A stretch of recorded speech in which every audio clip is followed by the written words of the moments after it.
Item ಯಾವುದೇ ಇರಲಿ try ಮಾಡಿ ಆಚಿ ಚಿಕನ್ ಮಸಾಲಾ. ಆಚಿ ಚಿಕನ್ ಮಸಾಲಾ. ಸರ್ಕಾರದಿಂದ ಗ್ಯಾರಂಟಿ ಯೋಜನೆಗಳ ಪರಿಷ್ಕರಣೆಯ ವಿಚಾರ. ಗ್ಯಾರಂಟಿ ಮರುಪರಿಶೀಲನೆ ಶೀಘ್ರದಲ್ಲಿಯೇ ಆರಂಭವಾಗುತ್ತೆ. 3 ಇಲಾಖೆಗಳಿಂದ ಗ್ಯಾರಂಟಿ ಮರುಪರಿಶೀಲನೆಯಾಗುವಂತಹ ಸಾಧ್ಯತೆ ಇರುವಂತಹದ್ದು. ಇ ಗವರ್ನಮೆನ್ಸ್ ಮತ್ತು ಗ್ಯಾರಂಟಿ ಅನುಷ್ಠಾನ ಸಮಿತಿ ಜೊತೆಗೆ ಮಹಿಳಾ ಮತ್ತು ಮಕ್ಕಳ ಕಲ್ಯಾಣ ಇಲಾಖೆ, ಇಂಧನ ಇಲಾಖೆ ಇವೆಲ್ಲವೂ ಕೂಡ ಸಿಎಂಗೆ ಮಾಹಿತಿಯನ್ನು ಕೊಟ್ಟಾಗಿದೆ. ಈ 3 ಇಲಾಖೆಯಿಂದ ಗ್ಯಾರಂಟಿ ಮರುಪರಿಶೀಲನೆ ಆಗುವಂತಹ ಸಾಧ್ಯತೆ ಇರುವಂಥದ್ದು. ಹೇಗಾಗುತ್ತೆ ಅನ್ನೋದನ್ನು ಕಾದು ನೋಡಬೇಕಿದೆ. ಇದೇ ನಿಟ್ಟಿನಲ್ಲಿಯೇ ಇವತ್ತು ಕ್ಯಾಬಿನೆಟ್ನಲ್ಲೂ ಕೂಡ ಚರ್ಚೆ ಆಗ್ತಾ ಇರುವಂಥದ್ದು. ಸರ್ಕಾರದ ಮೂಲ ಉದ್ದೇಶ ಒಂದು ಸ್ಪಷ್ಟವಾಗಿದೆ, ಯಾರಿಗೆ ಅರ್ಹತೆ ಇಲ್ಲವೋ ಅವರು ಗ್ಯಾರಂಟಿಗಳನ್ನು ಪಡಿಬಾರ್ದು ಅಂತ. ಹಾಗಾದರೆ ಯಾವ ರೀತಿ ಗ್ಯಾರಂಟಿ ಕತ್ತರಿ ಹಾಕೋ ಕೆಲಸ ಆಗುತ್ತೆ? ಆಧಾರ್ ಕಾರ್ಡ್ ಕಡ್ಡಾಯ ಅನ್ನುವಂಥದ್ದನ್ನು ರಾಜ್ಯ ಸರ್ಕಾರ ತರೋದಕ್ಕೆ ಆಗ್ತಾ ಇರುವಂಥದ್ದು. ಮನೆ ಯಜಮಾನಿ ಪತಿಯ ಆಧಾರ್ ಕಾರ್ಡನ್ನು ಕೂಡ ಅರ್ಜಿಯ ಜೊತೆಗೆ ಲಗತ್ತಿಸಬೇಕು ಅನ್ನುವಂತಹ ವಿಚಾರ.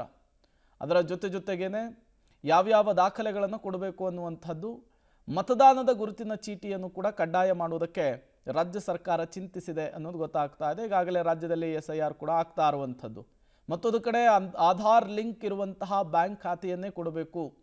ಯಾವ್ಯಾವುದೋ ಬ್ಯಾಂಕ್ ಖಾತೆಯನ್ನು ಕೊಟ್ಟರೆ ಫಲಾನುಭವಿಗಳಾಗೋದಕ್ಕೆ ಸಾಧ್ಯವಿಲ್ಲ. ಜೊತೆಗೆ ನಿಮ್ಮ ಬ್ಯಾಂಕ್ ಖಾತೆ ಅಥವಾ ನಿಮ್ಮ ಬ್ಯಾಂಕ್ ಅಕೌಂಟ್ eKYC ಲಿಂಕ್ ಇರುವಂತಹ ಮೊಬೈಲ್ ನಂಬರ್ಗೆ ಆಗಿರಬೇಕು. Mobile number eKYC ಆಗಿರಬೇಕಾಗುತ್ತೆ. ಇವೆಲ್ಲವನ್ನು ಕೂಡ ದಾಖಲೆಗಳ ರೂಪದಲ್ಲಿ ನೀವು ಸರ್ಕಾರಕ್ಕೆ ಸಬ್ಮಿಟ್ ಮಾಡಬೇಕು. ಈ ದಾಖಲೆಗಳನ್ನು ಕೊಟ್ಟು ಸರ್ಕಾರ ಅದನ್ನು ಪರಿಶೀಲಿಸಿ ನೀವು ಗ್ಯಾರಂಟಿ ಯೋಜನೆಗಳಿಗೆ, ಅದರಲ್ಲೂ ಗೃಹಲಕ್ಷ್ಮಿ ಯೋಜನೆಗೆ ಅರ್ಹರ ಅನರ್ಹರ ಅನ್ನೋದನ್ನು ಸರ್ಕಾರ ನಿರ್ಧರಿಸುತ್ತೆ.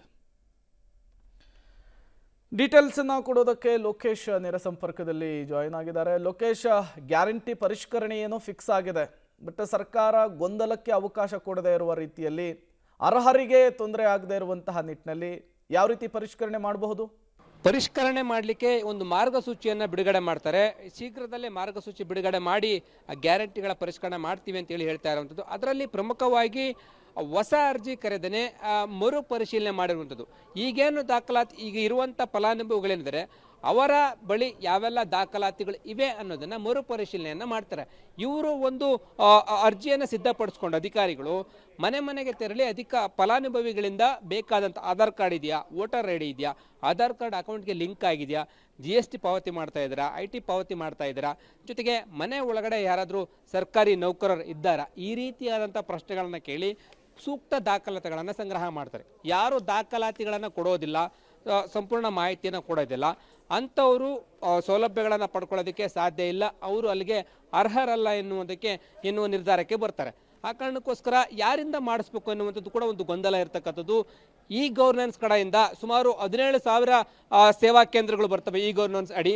ಆ ಸೇವಾ ಕೇಂದ್ರಗಳ ಮುಖಾಂತರವಾಗಿ ಮಾಡಿಸ್ಬೇಕು ಅನ್ನುವಂಥದ್ದು ಒಂದು ಸಾಧ್ಯತೆ ಇರುವಂಥದ್ದು. ಮತ್ತೊಂದು ಗ್ಯಾರಂಟಿ ಅನುಷ್ಠಾನ ಪ್ರಾಧಿಕಾರದ ಸಮಿತಿ ಏನಿದೆ, ಆ ಸಮಿತಿಯ ಸದಸ್ಯರನ್ನೇ ಮನೆಗೆ ತೆರಳಿ ಮಾಡಿಸ್ಬೇಕು ಅಂತೇಳಿ, ಮನೆಗೆ ತೆರಳಿ ಮಾಡಿಸಿದ್ರೆ ಅದು ಸಾಧ್ಯ ಇದೆಯಾ, ಆಗತ್ತಾ ಅನ್ನುವಂಥದ್ದು ಒಂದು ಪ್ರಶ್ನೆ ಕೂಡ ಇರುವಂಥದ್ದು. ಮತ್ತೊಂದು ಕಡೆ ಇಲಾಖಾವಾರು ಏನು ಗ್ಯಾರಂಟಿ 5 ಗ್ಯಾರಂಟಿಗಳು ಬರ್ತವೆ, ಆ ಸಂಬಂಧಪಟ್ಟಂಥ ಇಲಾಖೆಗಳಿಂದನೇ ಪರಿಶೀಲನೆ ಮಾಡಿಸ್ಬೇಕು ಅನ್ನುವಂಥದ್ದು ಸಾಧ್ಯತೆ ಇದೆ. ಹಾಗಾಗಿ ಕಾದು ನೋಡಬೇಕಾಗಿದೆ. ಇವತ್ತಿನ ಸಭೆಯಲ್ಲಿ ಯಾರಿಂದ ಮರುಪರಿಶೀಲನೆ ಮಾಡಿಸ್ತಾರೆ ಅನ್ನೋದನ್ನು ಹೊರಗಡೆ ಬರಬೇಕಾಗಿದೆ. ಮಾರ್ಗಸೂಚಿ ಏನಿರುತ್ತೆ ಅನ್ನೋದನ್ನು ಕಾದು ನೋಡಬೇಕಾಗಿರುವಂಥದ್ದು. Prem, okay, thank you Lokesh ತಮ್ಮೆಲ್ಲ ಮಾಹಿತಿಗಾಗಿ. ಸದ್ಯಕ್ಕೆ ಒಂದಿಷ್ಟು ಪ್ರಶ್ನೆಗಳಂತೂ ಇದ್ದಾವೆ. ಬಹುತೇಕ ಕ್ಯಾಬಿನೆಟ್ ನಂತರ ಅದಕ್ಕೆ ಉತ್ತರ ಸಿಗುವ ಸಾಧ್ಯತೆ ಇದೆ.